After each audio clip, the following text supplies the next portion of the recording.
Hello and welcome to today's live. I'll just take a few moments for people to drop in and then I'll start with today's topic. Okay, so let me go ahead and wait for people to drop in. Hi Shruti, hi Suraj, welcome to the live. And as people join in, if you could drop me a hi or a hello, it would be great.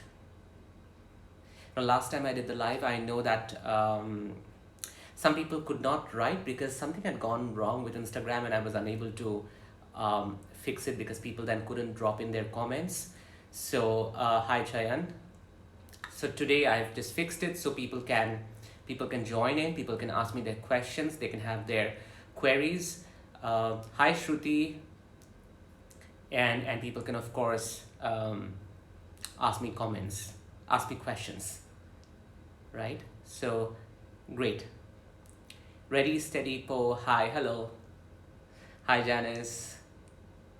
Hi, scented box. Great.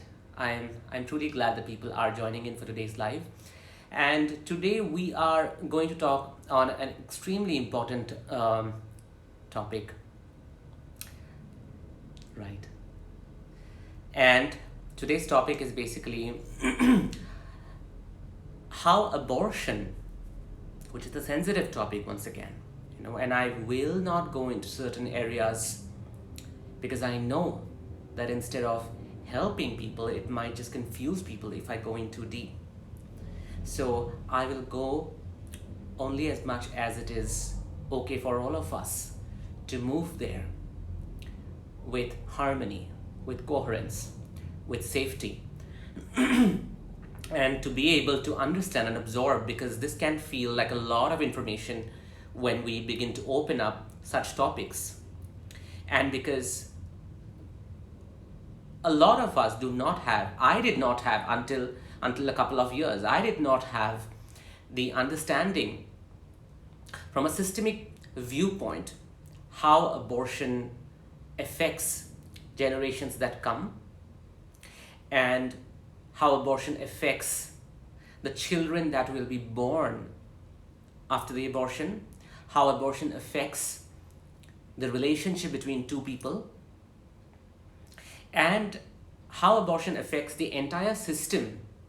And by system, I mean the family, mom, dad, brothers, sisters, children who were born before the abortion, children who were born after the abortion, and how it becomes an intergenerational trauma at times, how it becomes a secret, a hidden object, a family unwanted family heirloom that gets passed down from generation to generation.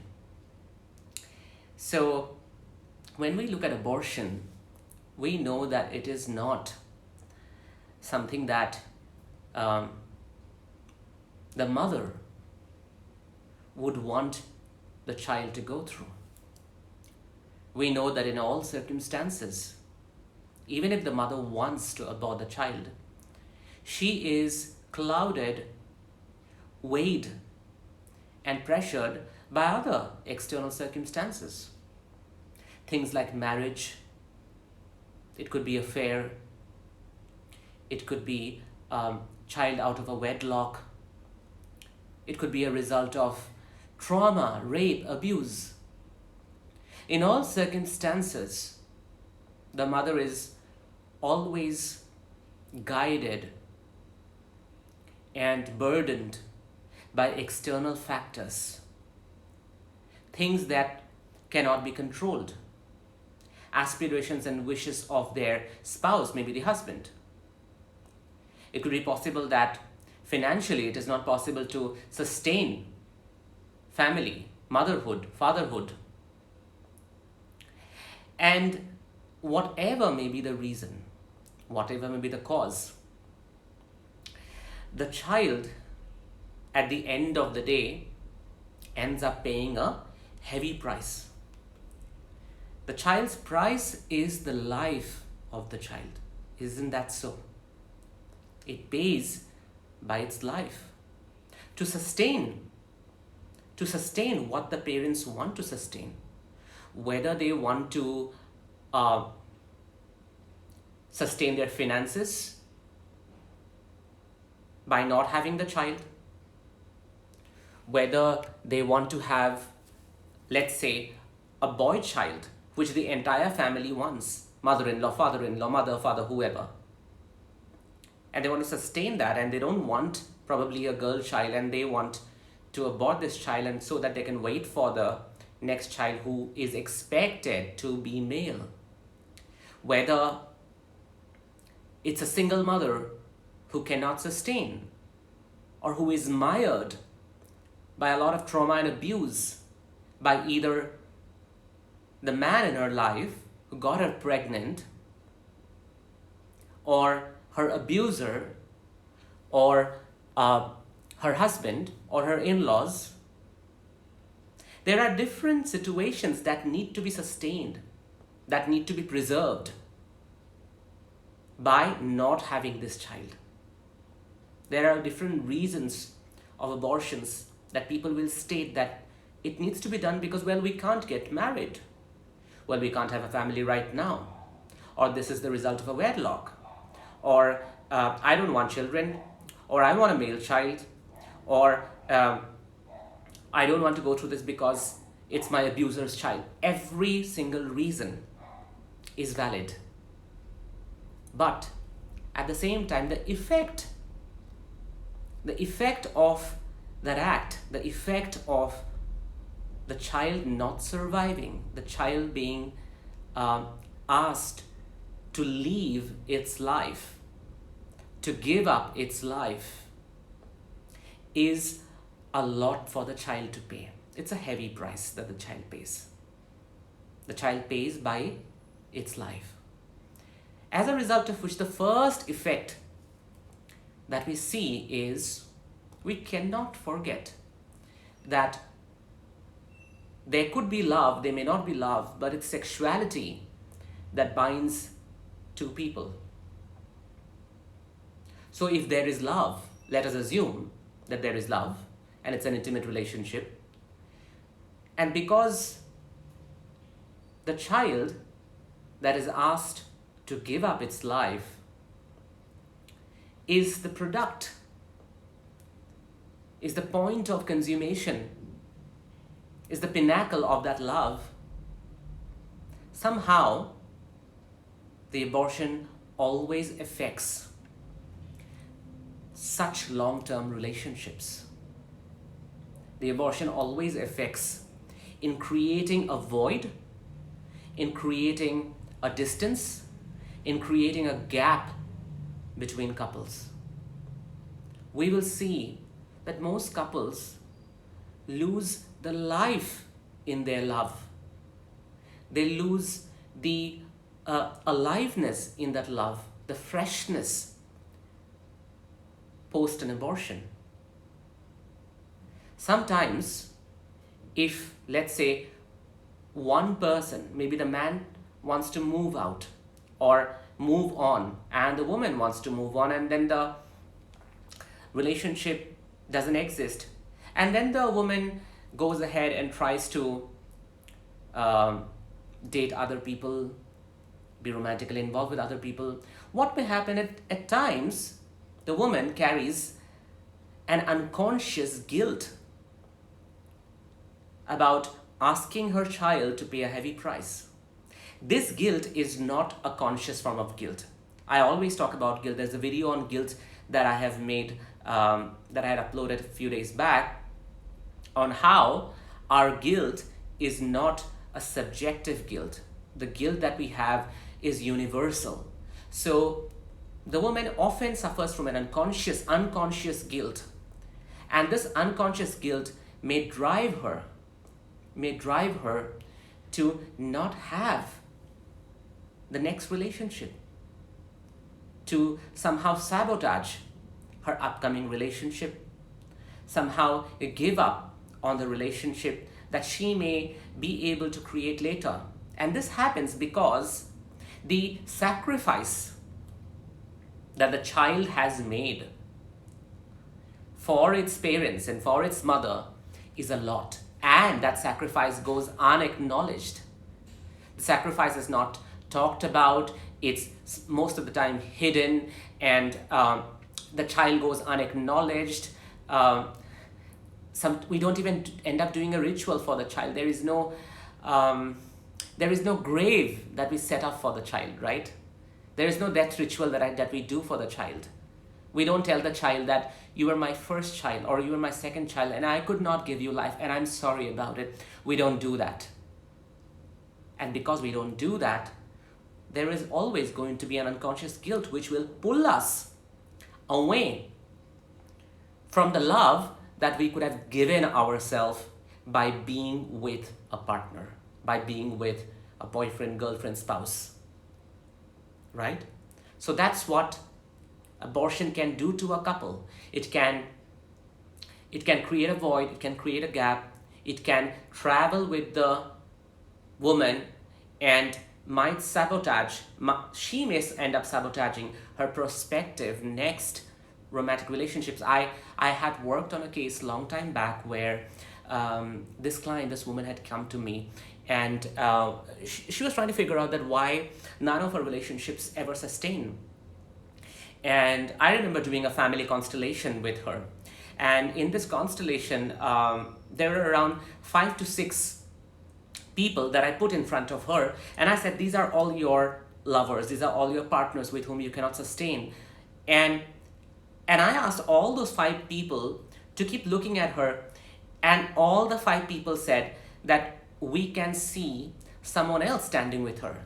So I asked her that, hey, listen, I mean, is there someone else you were in love with before you fell in love with all these, one by one 5 people? And she said that, yes, I was involved with so-and-so man, and then, we had a child, and, we were about to have a child, and then I had to go through this abortion. And I said that, why didn't you tell me that? So I brought the representative of the man, and I brought the representative of the child, and that is when she could look at the man and said that, I loved you, and we had this child. And he looked at her and said, I loved you, and we had this child. And when the child was finally acknowledged, the child felt calm. Its anxiety dropped. And only then, those 5 people could look at her with respect, with honor. And her anxiety calmed down because the child was acknowledged. So many times we are not able to acknowledge the existence of such a child. We are not able to acknowledge the sacrifice that the child makes in order for the couple to survive their relationship, or maybe, whatever. As I said, that it could be about finances, it could be about family, it could be about the in-laws. Whatever the reason is, the price that the child pays is a really heavy one, as a result of which the effect that the couple experiences and the mother experiences is great. And therefore, future relationships can be impacted, and the current relationship can also be impacted. So it is important to first of all acknowledge that child that, yes, I had to do this to you, and I'm your mother, and I'm sorry I did it. Even if the circumstances couldn't have made it any different for me, I'm still sorry. Right? And then, because that's what the mother goes through. She goes through a conflict.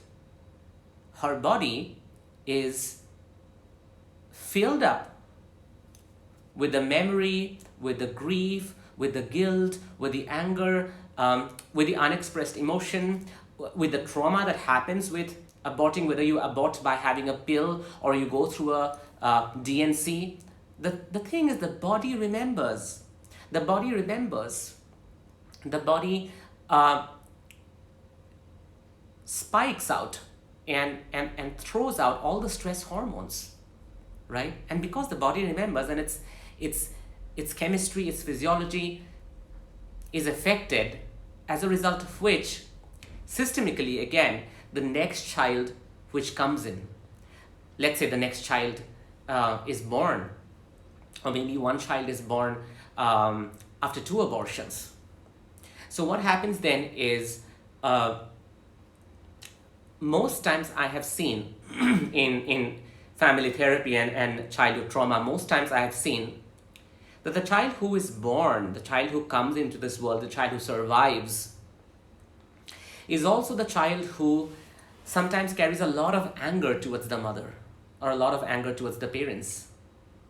The child says that you all don't love me, you all don't want me, you all reject me. Somehow it's unconsciously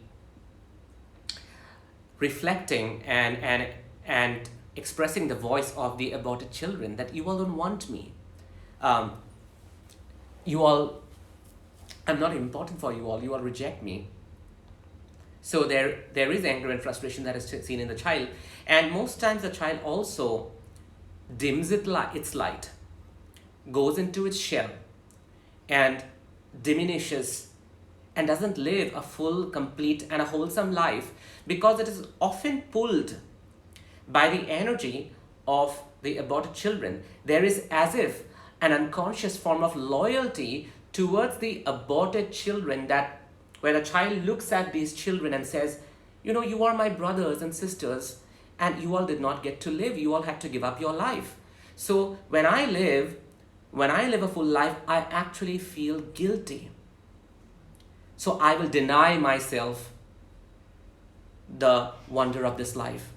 I will deny myself the fullness of this life. I will deny myself the wholeness of this life, simply because, brothers and sisters, you could not live. You could not live, so I will also not live. And that's when we do a family constellation, often these experiences and these traumas in the family line show up. And until the aborted child is acknowledged or given a space or given a place in the heart of the parents, it continues to affect the family, it continues to affect the children who come after it, and it continues to affect the whole system. And this effect can keep on moving and percolating down the system, because, you know, children could have been aborted 2 or 3 generations back. You know, there used to be cases of female feticide long time back, where they used to kill the female fetus right in the mother's womb, and that can have a profound effect in not only to the body and the physiology of the mother, but in generations to come. You know, I had a case some time back, maybe 2 years back. I had a case of a woman who had uterine cancer, and there was hypertrophy in the uterus. And when we studied her family line, we found that her mother's mother, had numerous children, a lot of children, to the point that she felt abused and frustrated. And at the end of the day, we got to know that there were 6 abortions that she went through. 6 abortions.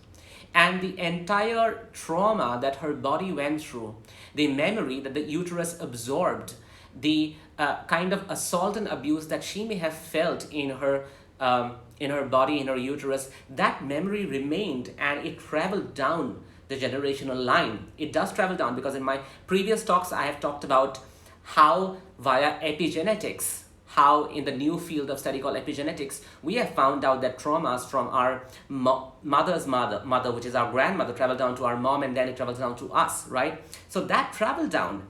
And here in the 2nd generation, this woman is exhibiting all that trauma and all that hypertrophy, all that abuse, by going through uterine cancer. It's like telling grandma, you suffered so much. You suffered so much because you had to kill all your children because the family did not allow you to have it. Now, I find it difficult to have a healthy uterus. It will be my disloyalty if I have a healthy uterus, because you couldn't. You went through all that abuse and trauma, and I do it for you. I will go through all of this for you. So that's how it also affects intergenerationally. And these are just a few cases, by the way. There can be, you know, 1,000 other permutation, combinations, and dynamics by which I show in my workshops how abortion casts a heavy impact, causes a heavy fate to all the people who come after it, to the couple. And this is something I'm going to explore also in my offline workshop. and which is happening on 23rd, 24th, and 25th October. I don't know what kind of cases are going to come up. We already have had 6 registrations, so 6 more registrations are remaining. It's happening in Delhi on 23rd, 24th, and 25th October. But in our online courses, where I conduct family constellations on a large scale, so in our online workshops, we have seen a lot of people exploring not only their histories of abortion, but also histories of their mother and father, where abortions that have happened in these intergenerational lines have affected their lives. So in my family constellations workshops, which is offline as well as online, I explore abortions a lot. I in fact teach people how to look back, how to study, how to decode the history of abortions and its effect on our bodies and on our emotional health and on our life and even on our relationships. So if you would like to explore how, or if you have a history of this nature, then I invite you to our offline program on family constellation and somatic awareness on 23rd, 24th, and 25th October, which is happening in Delhi. So all you have to do is either go to my profile, you'll find the information there, or you can just DM me and I can send you the information. Once again, I'm letting you know that if you know about your family history, if you have been affected by what I just spoke on abortions and its intergenerational and effects, then you should definitely come for the offline workshop happening on 23rd, 24th, and 25th October. So now I'm going to look up if there are questions or maybe comments. So let me just go through it. Right. Does a miscarriage also affect the family similarly? I will be talking about miscarriage in another live. Today I spoke about abortion, although there can be similar or overlapping effects, but I will definitely speak about it. Yes, I know that well. It was a huge thing when family knew I was pregnant and I want to let go toxic relationship. Yeah, sometimes it can also be a result of family pressure and toxic relationships, and then it also further affects the relationship and our own sense of self-worth and our future relationships, of course. So I acknowledged to my child, to my baby, and I'm going to love him or her to all that I have, and from that days I'm having less anxiety. This is wonderful. I always tell people to do some kind of ritual for the child. Once you acknowledge a child, a part of you finds peace. So acknowledging the child is the first step. Of course, there can be a whole range of therapeutic intervention that can happen, but first acknowledging the child, even if you write it down on a piece of paper for yourself, it's going to make a difference. Is the unresolved trauma of abortion carried intergenerationally? Yes, I just gave the example. It is carried intergenerationally, and that was just one example that I gave. It can carry on for 7 generations, by the way. And I actually show it by drawing an entire family gram. Like we have this Instagram, I do an entire family gram where I draw the entire generational line and show the effects step by step in my course. It makes sense. I am my brother born after 8 miscarriage of my mother, and we say what you are saying to our parents. Yes, that makes sense. Thank you. Watching you do offline constellation is simply phenomenal. Thank you so much. I again urge all of you to come for our offline program, and some of you would want to train, in family therapy, family constellation, so that you can actually work with abortions and topics like these, which usually are not covered in therapy. So I also welcome you to join our online program, which will happen in next year, online family constellation program happening next year in February. There is time, but we will publish the posters soon and the post soon. What kind of ritual does one do for the child? Are these rituals customizable? So one thing I always tell people is the ritual has to come from you. Okay, so instead of me telling how to do the ritual, if you can find your own ritual, you will be able to connect more to it. Because ritual has 2 purposes, either to begin something, right? Or to end things. So when we do a ritual, we are physically working through our emotions and processing it at a tangible level. And when we bring our own way of doing it, we not only become creative, but we feel complete within ourselves that we have done it. It's our product. Just like the child was mine, the ritual to allow it to rest peacefully, and my love that I'm expressing towards the child is also mine. It's my product. The ritual is equally your creation as the child is. Okay. Right. So thank you so much for joining in. I will end today's live here, and I'll come back again next Monday to talk more about it. And yes, that makes absolute sense. Thank you so much, Janice. I will see you all then. Thank you. Thank you so much.